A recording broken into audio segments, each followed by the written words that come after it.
We are not making popular decisions. And Kenya is going to go forward. But whatever the circumstance, I'm always here to inform you, to give you the factual details. So I want you to sit back, free yourself, relax your mind. In the stories making headlines today, and by the way, it is good news for Kenya, Raila Odinga's African Union Commission bid receives major boost as Algeria agrees to back him. The reason as to why Algeria decided to support Raila Odinga for that particular position, it is because of President William Ruto's effort campaigning for Raila Amolo Odinga. I want us to talk about this particular issue in this analysis.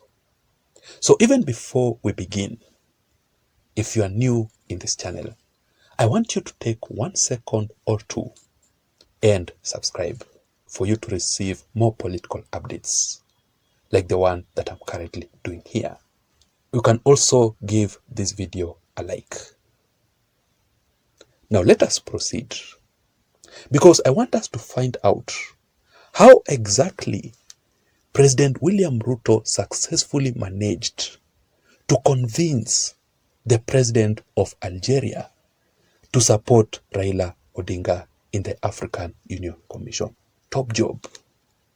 The reason as to why I want us to find out about this particular issue, it is because 5 days ago, the country of Algeria had remained silent, totally silent, against Raila Amolo Odinga's African Union Commission top job and endorsement, despite having a conversation, having a meeting with Mudavadi, who had visited Algeria. And I was thinking like this, that the silence of Algeria simply meant indirectly that it had ignored Raila Odinga. Algeria had refused to endorse Raila Odinga's African Union Commission top job. But of course, they cannot announce publicly. And I guess the reason behind all this, it is because Algeria, or the president of Algeria, wanted to meet President William Ruto personally to have that conversation for negotiations. Whereas William Ruto had sent the Prime Cabinet Secretary Musalia Mudavadi to Algiers in Algeria to represent Kenya in the AU committee meeting, which is well known as C10, and also to join the African Union member states' foreign affairs ministers to rally the support for Kenya's African Union Commission top job. And let me read for you the statement that Musalia Mudavadi posted after having that particular meeting in Algeria. It is 5 days ago, you can confirm. Musalia Mudavadi said this: "Today, I had a privilege of addressing the 11th ministerial meeting of the African Union Committee of 10, in brackets C10, in Algiers, Algeria. Foreign affairs ministers who had met with Musalia Mudavadi from the member states anonymously agreed to continue advocating for fair representation of Africa in the United Nations Security Council, which was also part of that conversation, because remember that Algeria promised to support Kenya in sending the troops to Haiti, right? And who exactly are these foreign affairs ministers who met with Musalia Mudavadi there. Fast forward, Mudavadi proceeded to say that member state leaders who joined me in this crucial conversation were colleagues from Uganda, Namibia, Sierra Leone, Libya, Equatorial Guinea, Senegal, Zambia, the Republic of Congo, and of course, Algeria. So you can see all these countries, it was the best opportunity for Musalia Mudavadi to campaign for Raila Odinga. It would have been much easier, right? So I was thinking,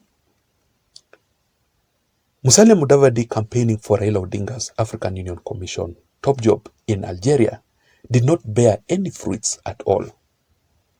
So Musalia Mudavadi decided to return back to the country. So it happens that President William Ruto jetted out of the country to Italy. Currently, William Ruto is in Italy. And William Ruto attended the G7 meeting. And for those who don't know what G7 means, it simply means a group of 7. Meaning, this is actually a group of countries, 7 countries, who are made up of the world's largest economies. So this group of 7 countries, most of these countries, because of their world's largest economies, they provide finance to African countries like Kenya and other countries, right?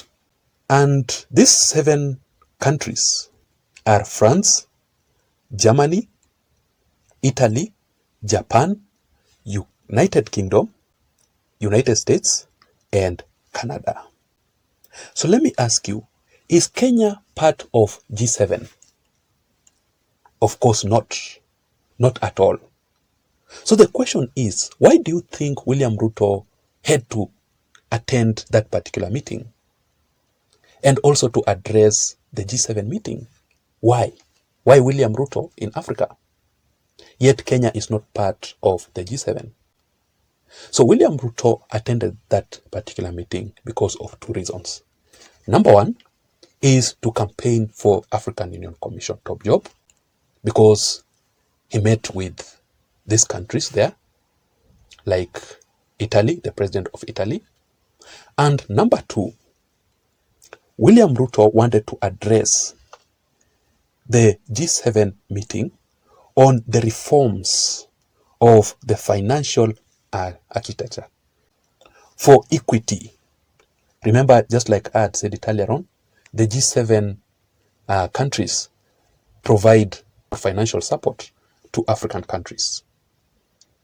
So William Ruto wanted to address the reforms on the financial architecture to foster equity. Luckily, William Ruto, when he was in Italy, he met with the president of Algeria personally, who finally agreed to support Raila Odinga for the African Union Commission top job after their discussion. And this is what William Ruto posted. Kenya is grateful to the government of Algeria for its support for the agricultural sector, especially through the provision of fertilizer.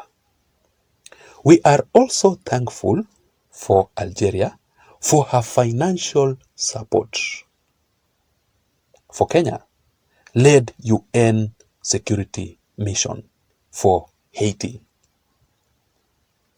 I have held discussions with the president of Algeria in the sidelines of the G7 meeting in Apulia, Italy, who has also pledged support for Kenya's African Union Commission chairmanship bid. So William Ruto has been on the forefront campaigning for Raila Odinga. And William Ruto is behind the success of Raila Odinga's African Union Commission top job. And he's doing it with a very good heart, a very clean heart. That is why I've always said that William Ruto is a very, very good person. And the good thing is that Raila Odinga currently is appreciating William Ruto. That is the good thing. And that is why in the press briefing, together with Musalia Mudavadi, Raila Odinga made it very clear that immediately he announced that he wants to run for that position, William Ruto immediately supported him.